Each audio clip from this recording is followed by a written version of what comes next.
Kemudian dalil yang kedua adalah melangkah kepada yang paling dekat darinya. Ini lebih gampang, ya. Ini lebih mudah untuk seorang hamba itu mengenalnya. Bagaimana melangkah kepada yang paling dekat dari dirinya, yaitu menyadari bahwasanya Allah Subhanahu wa taala yang maha dekat. Dan inilah langkah yang paling cepat. Filosofi, ya, orang-orang ahli filsafat banyak mempengaruhinya, ya.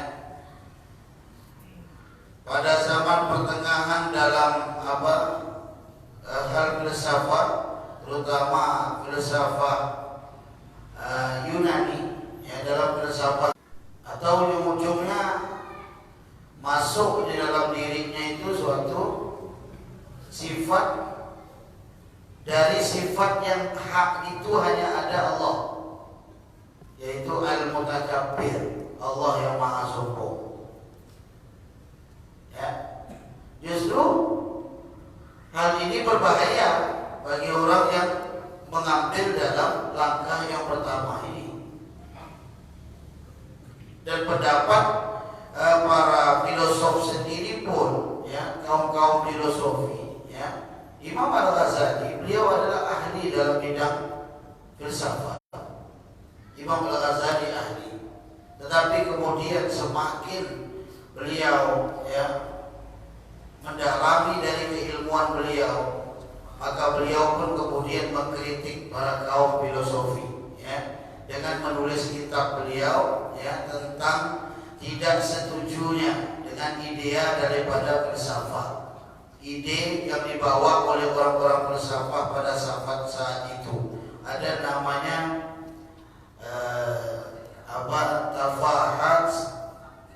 Tafahut al-Falasifah, ya, judulnya itu. Artinya adalah kerancuan di dalam filsafat, ya.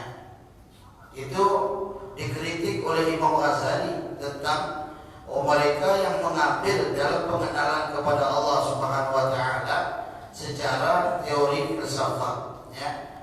Bahkan Imam Ghazali membahas pemikiran dimulai dengan rangkaian berpikir yang terbalik. Beliau mengajukan gagasan bahwa umat Islam harus memulakan pemikirannya dari sumber pakal ilmu pengetahuannya. Sumber pengetahuannya itu ialah Allah Subhanahu wa taala, ya. Bukan dimulai dari yang tidak boleh dipertanggungjawabkan dari kebenarannya, ya. Jadi untuk memahami akan hal itu, dia harus memahami ilmu dulu. Kalau dia sudah memahami daripada ilmu, baru menyadarkan kepada dirinya al-alim, yaitu yang mengetahui Allah Subhanahu wa taala. Itu Allah, ya. Bukan dimulai dari di luar yang tidak dipertanggungjawabkan. Artinya kenapa? Sangat berbahaya. Karena di dalam filsafat itu memulakan pemikiran dari tahap yang benar, ya, menuju ke zat yang dibalik semuanya berasal, ya. Sedangkan di dalam Islam, keadaan Tuhan itu atau serta jalan yang akan ditempuh itu, ya, sudah ditulis di dalam Al-Quran supaya manusia itu mereka tidak sesat, supaya manusia itu tidak penuh dengan rekaan pikiran yang belum tentu ada dalam suatu kebenarannya, ya. Maka ketika kita membaca di dalam suatu ungkapan sekalipun, kita harus nanyakannya kepada orang-orang yang memahami dalam hal itu, supaya pemikiran kita tidak ngawur, atau supaya pemikiran kita tidak rancu, ya. Ada suatu kalimat misalnya, araftu rabbi bi rabbi, aku kenal Tuhan dengan Tuhan, ya kan? Ini kalau digunakan dengan pikiran, ya, bahaya ini. Nanti ujung-ujungnya aku kenal Tuhan dengan Tuhan. Berarti kalau gitu aku ini Tuhan, tidak mengenal Tuhan kecuali Tuhan. Ujung-ujung aku jadi Tuhan.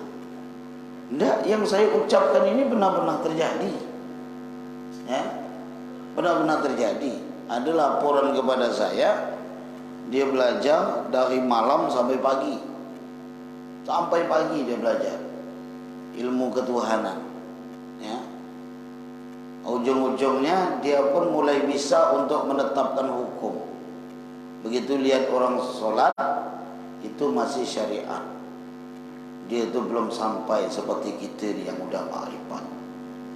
Kalau orang makrifat, sholat itu cuma ada tetonggak-tonggak. Padahal kita punya hati ini udah sholat.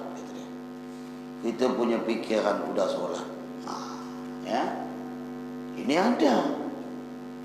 Berarti kalau di sini kekeliruan itu tidak paham saya dari mana. Tak mungkin kekeliruan itu dari pelaksanaan gurunya yang tidak menjelaskan. Ya, bagaimana tentang makna dalam suatu ungkapan.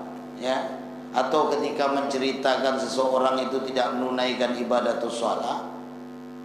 Yang boleh tidak sholat itu hanya orang gila. Ya, orang gila yang tidak tahu dia, udah pikirannya udah hilang. Ya, udah otaknya udah tak jalan lagi dah. Ya, dan itu pun orang gila yang asli. Kalau sekarang ini banyak orang gila buat-buat. Ya. Ya kan, pembantaian para ulama keluar orang gila. Ya kan? Ada yang diberikan oleh Allah dengan kenikmatan yang begitu besar, kemudian digilakannya. Disebabkan dia memakai obat-obatan dan lainnya. Ya Allah, ya. Ini ya pemikiran yang merusak kita semuanya. Di dalam tasawuf sendiri ada juga dia seperti orang gila, tapi gilanya itu adalah gila Allah. Ya, sehingga dinamakan dirinya dalam keadaan fana, binasa. Maka tidak ada sesuatu yang ada di sekelilingnya dan sekitarnya kecuali hanya Allah Subhanahu wa taala. Suatu saat ada seorang ulama sufi namanya Dhunnun al-Misri. Dhunnun al-Misri bertamu di rumah Imam Junaid.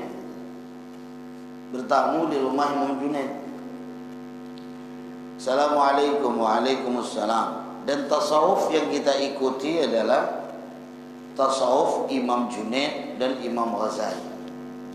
Ya. Jadi kalau orang ada yang nanya tentang akidah kita, Ahlus Sunnah wal Jamaah Asy'ariyah. Tasawufnya adalah Imam Ghazali dan Imam Junaid.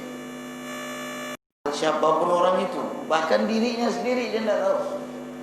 Ya, dan ini bukan dibuat-buat. Dan kefanaan seseorang itu tidak selama-lamanya. Tidak selama-lamanya. Ya. Memang pemberian Allah Subhanahu wa taala, karena berjalannya seorang salik menuju kepada Allah Subhanahu wa taala, sehingga hilanglah dari apa keinginan pada dirinya dan ia berjalan dengan keinginan Allah Subhanahu wa taala. Begitu bertamu, subhanallah, assalamualaikum, waalaikumsalam. Imam Junaid ada, keliling cari Imam Junaid, mana yang nama Imam Junaid? Ada yang cari. Padahal yang bekik ni Imam Junaid. Kalau misalnya ya Pak Haji Firman bertamu di rumah Pak Haji Pusa, assalamualaikum, Pak Haji Pusa ada. Pak Haji Pusa bekik-bekik, mana nama Pak Haji Pusa? Ada orang cari. Tetap Pak Haji Firman tu menung. Nah, kenapa pula bisa nana ni? Jangan. Ya kan? Ternyata beliau sedang fana. Tidak ada sesuatu yang ada di dalam diri beliau kecuali hanya Allah Subhanahu wa taala. Ya. Begitu juga Imam Syibli. Imam Syibli suatu saat ditanya, "Assalamualaikum." "Waalaikumsalam." Imam Syibli ada. Imam Syibli udah mati katanya. Padahal yang jawab ini Imam Syibli. Ya, pada saat itu ia sudah tenggelam kepada lautan Allah, yang ada hanya Allah Subhanahu wa taala. Kita jangan ikut-ikutan. Ini yang gawat nih, ikut-ikutan. Mana? Tidak ada, sudah mati dah. Padahal dia seorang sadar. Ya. Maka di sini perlu kita pahami cara untuk mencari daripada Allah Subhanahu wa taala dalam kedekatan itu lebih nikmat. Lebih nikmat untuk mencari Allah dari kedekatan. Ya. Coba kita buka surah Al-Baqarah ayat 186. Ya. Buka di dalam Quran surah Al-Baqarah ayat 186. Yuk kita sama-sama kita renungkan, kita perhatikan, ya, supaya kita memahami. Wa idza salaka ibadi anni fa inni qarib ujibu da'watad da'i idza da'an. Satu kan kaum yang agak canggih, semuanya perlu dibuktikan. Ya. Maka kemudian ketika Nabi Musa alaihi salam ngomong dengan Allah Subhanahu wa taala, "Ya Allah, sesungguhnya kaumku ingin untuk bertemu denganmu."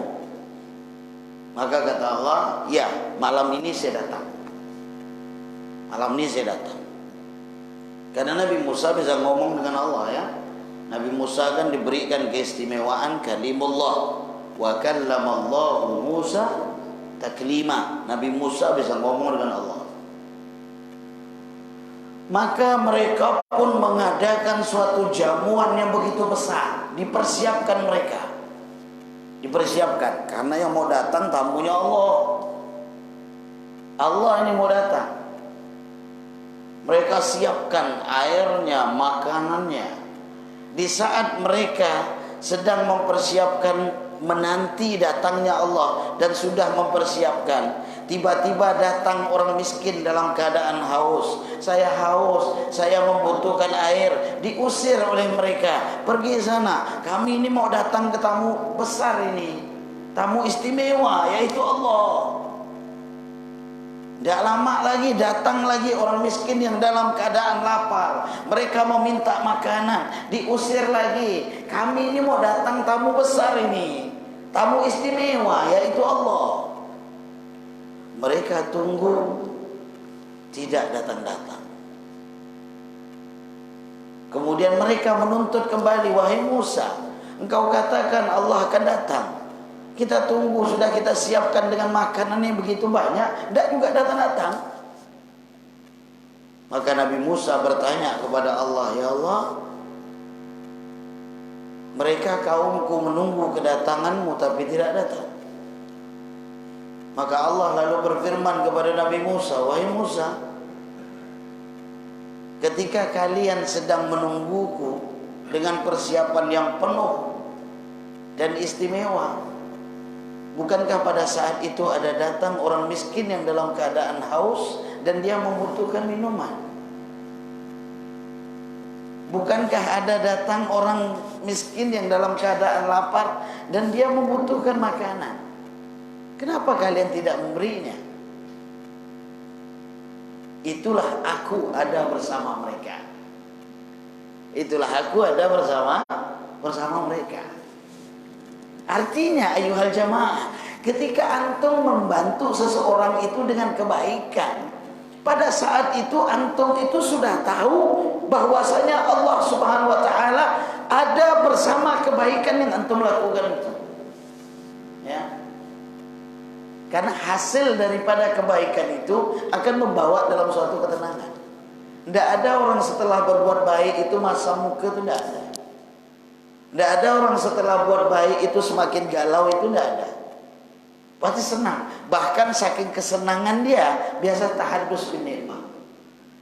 Dia cerita, alhamdulillah ya Allah. Aku tak ada nulis, lupa nak ngomong. Alhamdulillah ya Allah.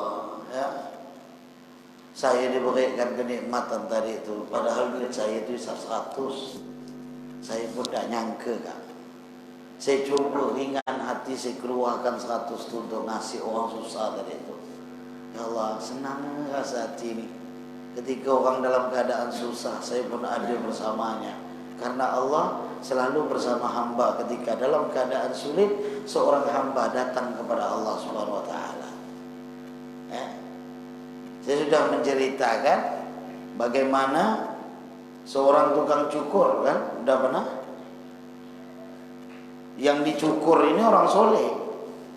Orang soleh yang dicukur. Ya.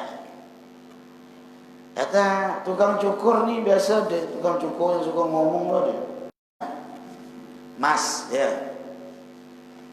Saya ini tak percaya Allah tu ada. Hah? Ngapa pula bang? Kalau memang Allah tu ada, mas, kan kepada mereka pun wujud bahwa Allah bila makan dengan tanpa, bila zaman dengan tanpa tempat dan waktu, mereka tidak percaya. Karena mereka memikirkan Allah itu dengan logika. Ya. Padahal segala sesuatu dalam pandangan mata yang tidak nampak dalam pandangan mata itu begitu sulit diwujudkan dalam segi sifatnya. Coba saya tanya, pada saat ini jamaah kedinginan, kira-kira bentuk dingin itu bisa disifatkan apa enggak? Enggak bisa. Gumpalan angin itu bisa disifatkan enggak? Enggak, tapi bisa kita rasakan. Ya, waktu kipas AC marah situ, berarti situ sejuk. Ya kan? Dirasa, ya Allah, dingin dengan enaknya. Tapi disifatkan bentuk daripada angin itu tidak bisa. Ini artinya adalah tidak selamanya sesuatu yang bisa dirasakan itu tidak ada. Dan ketika ditanya, kenapa Anda merasakan kedinginan? Ada AC-nya. Ada AC berdiri itu depan saya itu. Tidak pernah kita. Kenapa Anda merasakan kedinginan? Ada angin yang melayang di depan saya. Nengok dah angin itu melayang. Mana nengok? Ya kan? Maka kemudian selesailah dan cukur, dia pun bayar. Tapi dia masih geram. Dia bilang Allah tidak ada ni. Tidak lama begitu keluar dari tempat cukur, lewatlah orang gila yang dia punya rambutnya panjang, compang camping, rambutnya berantakan. Ah, ini nih. Ini nih, kena ini, kata dia. Mas, kata dia. Ya. Lihat enggak itu wudu. Ya. Kenapa Mas enggak rapi kan? Ya salah dia, kenapa dia tidak datang kepada saya? Coba kalau dia datang kepada saya, pasti dabbatin la tahmilu rizqa Allahu yarzuquha wa iyyakum wa huwa as-sami'ul 'alim. Binatang melata tu diberi oleh Allah makan. Tanya tu yang nelayan tu, itu pernah tak dia ngasih makan ikan? Dia ngasih makan orang yang mancing itu, ngasih ikan sebatas dia dapat untuk mancing saja. Padahal berapalah besar makanan pancing, ikan bisa gemuk. Ya. Ini artinya keberadaan Allah Subhanahu wa taala yang memberikan kepada mereka, dan kekayaan kita itu tidak akan mampu. Di sini bukti adanya Allah. Ya. Nabi Allah Sulaiman alaihi salam, nabi yang paling kaya kan Nabi Sulaiman. Diberikan oleh Allah kekayaan. Minta izin kepada Allah, ya Allah, saya mau memberikan ikan makan yang ada di laut itu. Memberi ikan makan. Sulaiman, tidak mampu nanti, jangan. Tidak mampu, kan Allah beri kita makan. Maka saya mampu karena yakin dengan kekayaan yang dia miliki. Maka kemudian dipanggil ikan, ente undang semua kawan-kawan ente yang mau kasih makan. Kata ikan, wahai Sulaiman, separuh ya, jangan semua. Tidak apa-apa, undang semua. Lempar makanan habis, lempar makanan habis, lempar habis. Apa yang diucapkan Nabi Sulaiman?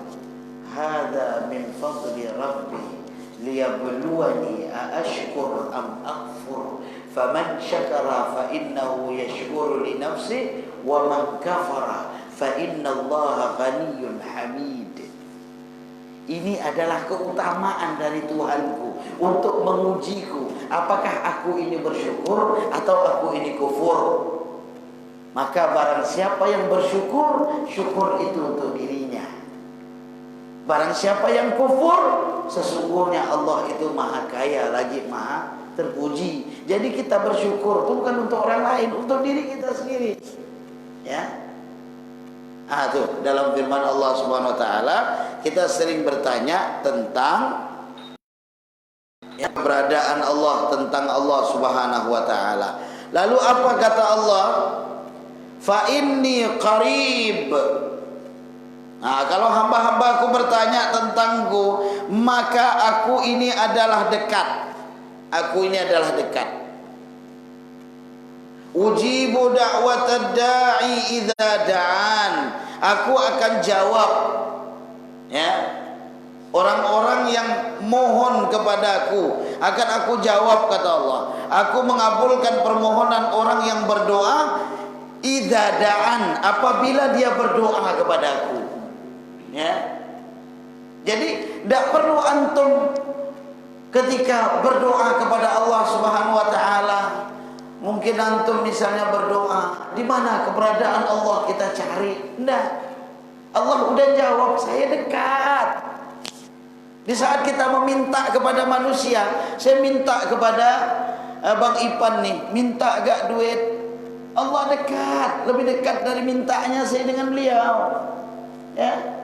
Apakah saya mau menadahkan tangan saya kepada beliau karena tujuan saya menginginkan sesuatu hak daripada dunia, padahal orang yang memiliki dunia itu lebih dekat kepada kita.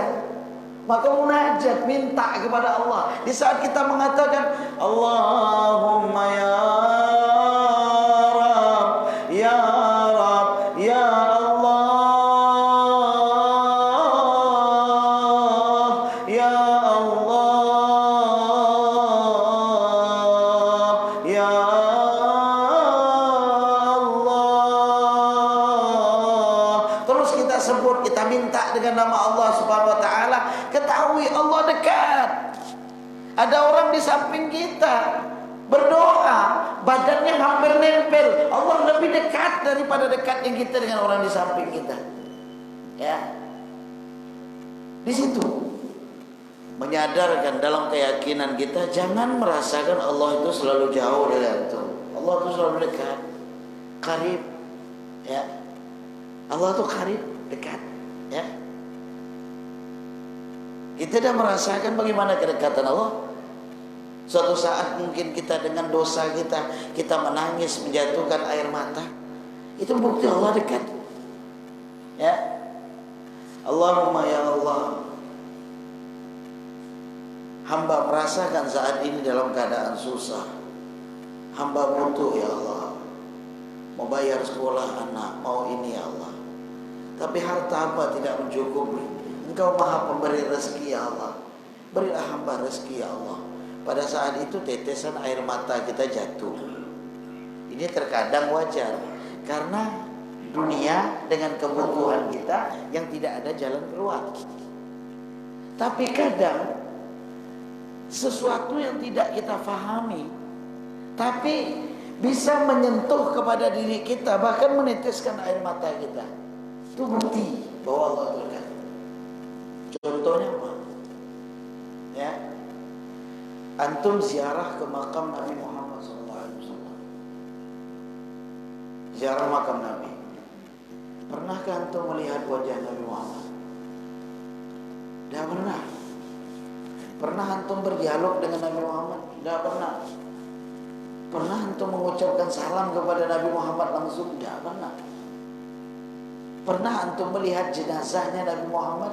Tidak pernah. Tapi begitu duduk di dalam raudhah, kita mengucapkan Assalamualaikum ya Rasulullah, Assalamualaikum ya Habibullah, Assalamualaikum ya Nabi Allah. Pada saat itu tetesan air mata kita jatuh, rindu kepada Nabi Muhammad. Seorang yang tidak pernah kita lihat, yang tidak pernah kita tahu wujudnya, yang tidak pernah kita berdialek dengannya. Tapi kenapa bisa tersambung dalam diri kita merasakan bahwa ia dekat dengan kita, bahwa ia dekat dengan umatnya itu. Saya lebih sayang kepada kalian dari sayang ayah dan ibu kepada anaknya, kata Nabi Muhammad SAW. Kita pun menangis jatuh, ya Rasulullah, cinta engkau kepada umat tidak seberapa dengan kecintaan umat kepadamu. Kau korbankan segala-galanya demi umat. Di saat para nabi sibuk dengan nafsi, diriku, tapi engkau nanti akan sibuk ummati. Di saat para nabi mereka wafat dan meninggal dunia, ya, dalam keadaan mereka memikirkan bagaimana dalam sakarat. Tetapi di saat yang begitu genting dan sulit mereka untuk melepas antara roh dan jasadnya, sakaratul maut, yang merasakan dalam keadaan sakit itu, saat itu pikiran itu udah hilang. Orang tua mikir anaknya udah tidak ada lagi. Kalau sekarang yang punya tanah baik hektar jangan dikebun orang, tak dipikir lagi dah di saat sekarat. Tapi lihat, di saat yang sulit, dalam sakarat yang sakit, ternyata Nabi Muhammad masih mengingat ummati. Ini kan cinta kiki. Ummati dalam sakarat yang sulit itu. Allahumma shalli ala Muhammad. Ya, maka terasa kedekatan kita. Kenapa? Kasih sayangnya Nabi Muhammad. Maka kalau antum merasakan kedekatan Allah, rasakan kasih sayangnya Allah Subhanahu wa taala dengan mempelajari sifat rahmat dan rahimnya Allah. Karena 99 Asmaul Husna, kata ulama, itu puncaknya kepada 3 nama. Allah, Ar-Rahman, Ar-Rahim. Karena dia dikumlah oleh Allah Subhanahu wa taala di dalam Al-Qur'an pada ayat yang pertama daripada suratul Fatihah, Bismillahirrahmanirrahim. Sebelum memulai sesuatu apapun, kita mulailah dengan ucapan daripada Bismillahirrahmanirrahim. Di situ. Kemudian Allah melanjutkan, wal yu'minu bi falyastajibu li, maka hendaklah mereka itu, ya, meminta kepadaku. Mereka itu menjalankan dari segala perintahku, ya. Jalankan dulu. Ini mau mencari kasih sayang Allah, tapi perintah payah, ya. Disuruh sholat, tak ada. Suruh zakat, tak ada. Suruh ngikuti Nabi dengan sedekah, pelit kah? Disuruh lidah untuk berzikir kepada Allah, ngitung duit terus. Apa ya itu? Kita mau nih, padahal Allah dah jawab. Falyastajibu li, mintalah atau penuhi perintahku. Penuhi perintahku. Setelah itu baru wal yu'minu bi, dan berimanlah padaku, ya. Mereka itu beriman padaku, ya, la'allahum yarsyudun, ya, agar mereka selalu berada dalam kebenaran, ya. Ini ayat yang pertama, ya. Pertama dalilnya surah Al-Baqarah ayat 186, ya. Mengajarkan kita, jamaah bisa catat atau bisa ingat, biar kita buktikan bahwasanya Allah itu ternyata dekat. Allah itu tidak jauh. Ya. Atau mungkin di dalam ayat yang lain bisa kita lihat di dalam surah apa? Surah Qaf. Surah Qaf. Oh, tadi itu Allah hanya menjawab aku itu dekat. Gitu kan? Lalu dekatnya Allah itu di mana? Dekatnya Allah itu di mana? Itu nanti ya kita harus tahu. Oh, di mana ya dekatnya Allah Subhanahu wa taala? Baru kita buka di dalam Al-Qur'an, surah Qaf ayat 16. Surah 50 kata. Ayat 16. Surah Qaf. Surah Qaf ya buka, kita buktikan langsung. Ya, di mana keberadaan dan dekatnya Allah Subhanahu wa taala. وَلَقَدْ خَلَقْنَا الْإِنسَانَ وَنَعْلَمُ مَا تُوَسْوِسُ بِهِ نَفْسُهُ وَنَحْنُ أَقْرَبُ إِلَيْهِ مِنْ حَبْلِ الْوَرِيدِ. Apa kata Allah? Coba satu orang terjemahkan. Dan sesungguhnya kami telah menciptakan manusia dan mengetahui apa yang dibisikkan oleh hatinya, dan kami lebih dekat kepadanya daripada urat lehernya. Kami lebih dekat daripada urat lehernya. Di sini Allah Subhanahu wa taala, bagaimana kita bisa mengatakan Allah itu jauh sementara yang ciptakan kita ni Allah. Ya, yang mengetahui isi di dalam hati kita tu. Wajarlah. Allah yang ciptakan. Motor tu ya, motor pakai tu. Tu. Kita hidupkan dia. Saya pernah waktu itu ke Malaysia. Ya, ke perbatasan, udah lewat batas apa tu? Daerah Tebeduk ya. Masuk waktu itu pakai mobil jelik waktu itu sama kawan-kawan ni. Berapa orang? Sampai masuk Malaysia, mobil tu mogok.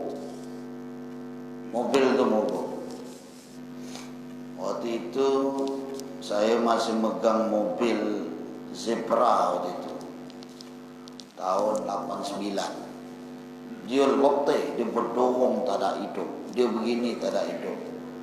Saya pun langsung bilang, "Bang, boleh tak saya coba?" Ada Ustaz dia macam bisa kata dia. Coba ya. Gitu saya coba sikit dong, hidup.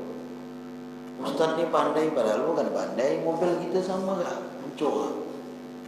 Karena kita dah meresap dengan mobil hancur tu, begitu juga. Dia yang punya. Seorang yang punya, dia akan memahami dalam keadaan apa yang dia miliki gitu, Pak. Kalau Allah Subhanahu wa taala yang ciptakan kita, Allah tahulah isi hati kita ni. Allah tahu isinya. Ya. Ini menunjukkan bahwasanya jangan antum cari Allah itu jauh. Antum dah yakin Allah itu Khalik, kita mengenal Allah dengan ciptaan, dengan Allah itu Sang Maha Pencipta. Tapi kita masih tidak percaya bahwa Allah itu mengetahui apa yang ada di dalam isi kita. Ya. Sebagaimana di dalam ayat itu. Dan kami kata Allah lebih dekat daripada urat leher. Allah. Ya. Urat leher. Jauh semana lagi. Urat leher inilah penentu kita. Kalau dah urat leher ni, habis dah ni. Ya kan? Ayam tu begitu kita sembelih, lepaskan bagian urat leher. Habis sudah. Sehingga orang meninggal tu batas meninggal.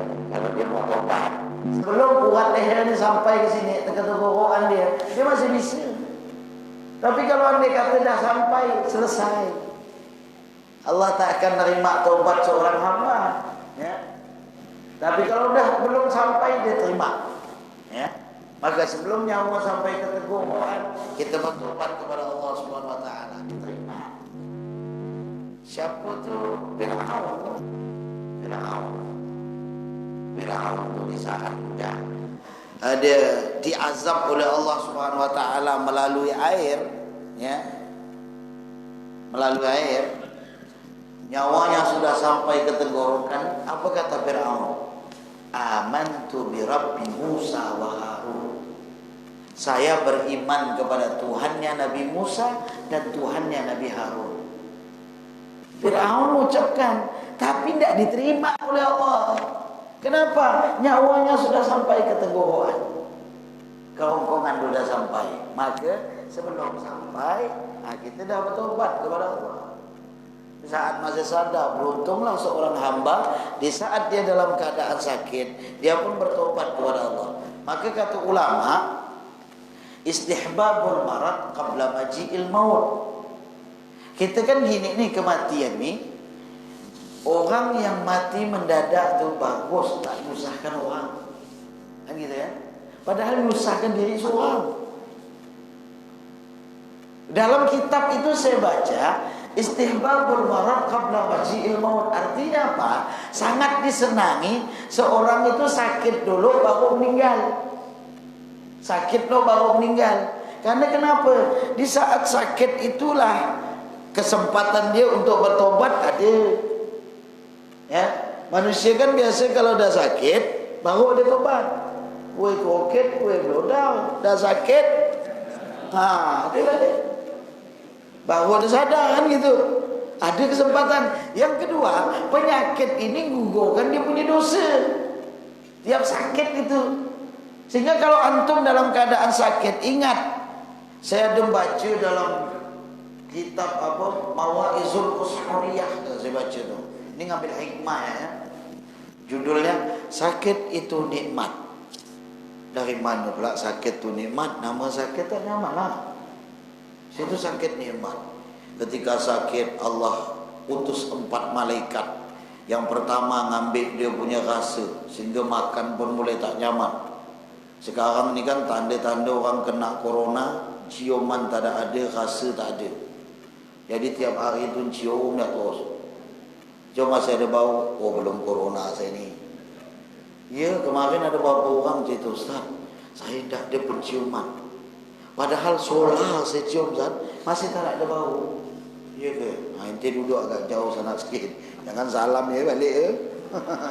Nanti nempel itu. Bahan Allah. Rasa diambil oleh Allah ni. Tak nyaman. Sehingga orang sakit tu makan masih tak nyaman. Ya. Orang pergi nguncung orang sakit, bawa nasi bungkus, bawa buah, bawa apa. Itu untuk siapa? Untuk menjaga. Ya kan? Bukan untuk orang sakit. Kalau ada orang sakit makan banyak, orang mau jaga pun mikir. Ya kan? Yang kedua, apalagi diambil? Kekuatan. Kalau mau membantai orang yang kuat, tunggu di dalam keadaan sakit. Tak ada kuat itu pada saat itu. Lemah dia dalam keadaan sakit tu. Yang ketiga, diambil dia punya wajah yang cerah, sehingga orang yang sakit tu wajahnya pucat. Tak ada kecerahan tu macam diambil. Ya. Yang keempat, ditarik dia punya dosa.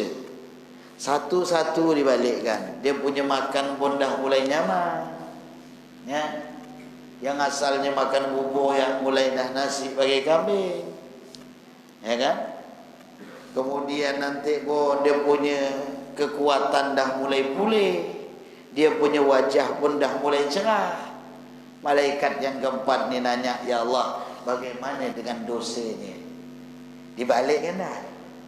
Coba lihat, dalam keadaan sakit tu dia ridha ke tak ada? Ternyata dalam keadaan sakit dia berkata, ya Allah, kenapa harus saya yang sakit? Sementara tetangga sebelah tu sehat ya. Cobalah sekali-sekali dia, saya ya terus. Rupanya dia tak nerima ni, tak ridha dengan apa yang diberikan oleh Allah. Man lam yarda bi qada'i falyatlub rabban siwaya. Siapa yang tidak ridha dengan ketetapanku, kata Allah, cari Tuhan selainku. Mana mau nemu? Ya. Maka di sinilah mengenalkan kepada diri kita bahwa Allah Subhanahu wa taala itu tidaklah jauh daripada hambanya. Insyaallah kita akan lanjutkan pertemuan selanjutnya dan pembahasan ini belum selesai. Ya.